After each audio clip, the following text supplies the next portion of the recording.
Eu comecei um canal no YouTube. Pasmem, se você quiser pasmar, né? E aí, tranquilo, beleza? Cara, então, eu resolvi fazer um canal no YouTube. Já tem um tempo que eu queria fazer para falar a respeito da Bíblia, de teologia, das coisas que eu gosto. Tudo parte de uma percepção minha, bem interessante. E é isso. Comecemos esse canal, né? Bom, e aí como esse é um vídeo de introdução, é o primeiro vídeo do canal, eu pensei num texto para a gente ler, muito interessante. Esse texto está mexendo com a minha cabeça. Esse texto ele é a respeito da igreja e tem trazido muitas reflexões nesses dias, né? Porque o descontentamento com a igreja, a gente percebe que é grande, né? Mas é porque nós temos pervertido os valores bíblicos, né? A gente tem pervertido a doutrina dos apóstolos, por exemplo. E aí a gente vê nesse texto, lá em Atos 2, do verso 42 a 47, que a igreja saudável, que é essa igreja utópica, né, que a gente olha para a igreja de Atos dos Apóstolos ali, ela estava completamente ligada nessa ação do Espírito Santo e na doutrina dos apóstolos. E assim eles perseveravam, né, dia após dia, unanimidades. E assim o Senhor acrescentava essas pessoas, né, ao seu reino, né, devido na perspectiva dessa vida comum que eles viviam, né. E o texto fala assim, ó.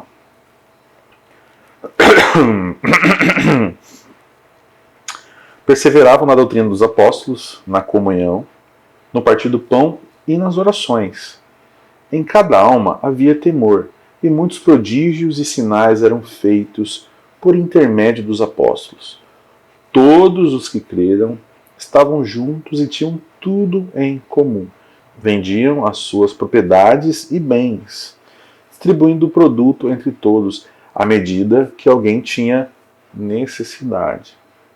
Diariamente perseveravam unânimes no templo, partiam pão de casa em casa e tomavam as suas refeições com alegria e singeleza de coração, louvando a Deus e contando com a simpatia de todo o povo. Enquanto isso, acrescentava-lhes o Senhor, dia a dia, os que iam sendo salvos. Cara, que texto fantástico, né? Porque ele mostra uma comunhão perfeita dos irmãos. Parece que isso aqui é surreal, assim, parece que não existe. Porque como funciona hoje, né? Pós-culto, os caras saem para comer, mas segunda, terça, quarta, quinta e sexta, as pessoas praticamente não se falam, né? Principalmente as famílias, né? A comunidade. Eu não estou nem falando do...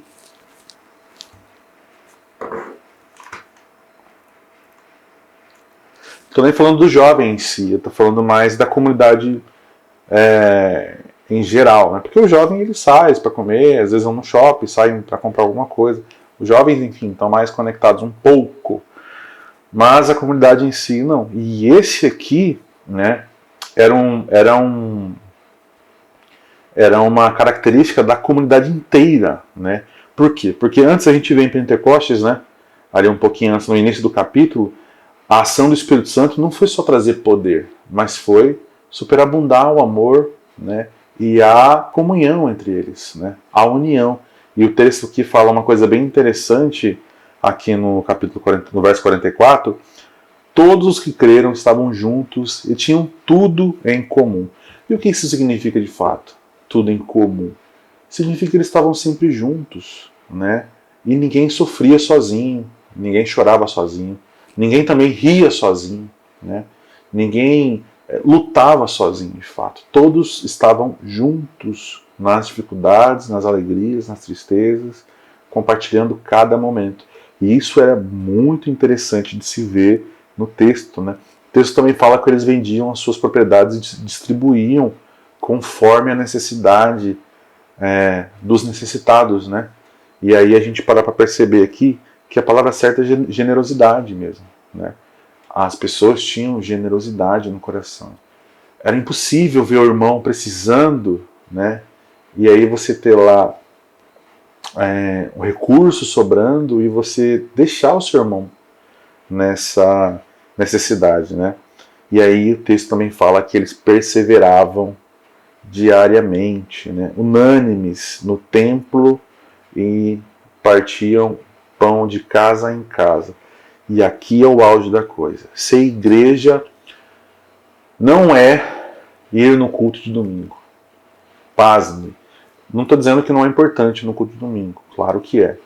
Mas ser igreja é mais do que isso. O texto aqui deixa bem claro que é um envolvimento mútuo e íntimo, né? É um envolvimento de coração mesmo na vida dos irmãos.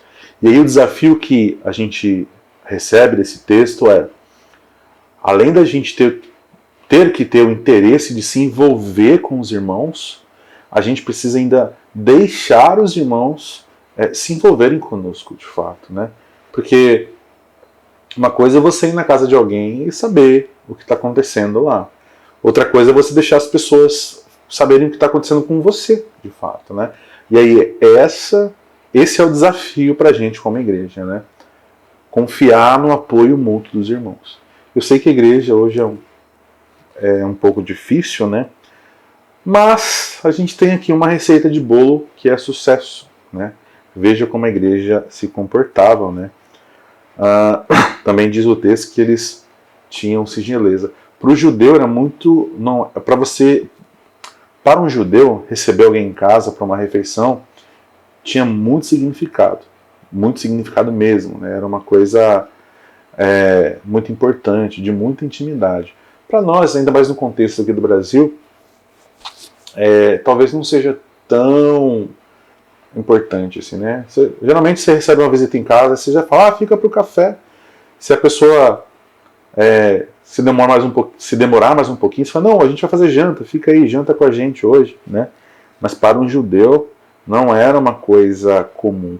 E aí o Espírito Santo vem e muda o lifestyle aqui, né, dos judeus. Ele enche o coração deles de amor, né, e de comunhão e de unidade, a ponto de dessa parte mais cultural deles mudarem, de fato, né? Então a gente precisa perceber isso a respeito do amor, né? O amor, ele é algo que ele fica visível em atitudes, né? O amor, ele é algo que ele vai além dessa visão física, né? Mas ele precisa de um envolvimento de coração, como a igreja de Atos aqui fazia. E eu espero que essa palavra fique no seu coração e você possa meditar nela, tá bom? Valeu, obrigado.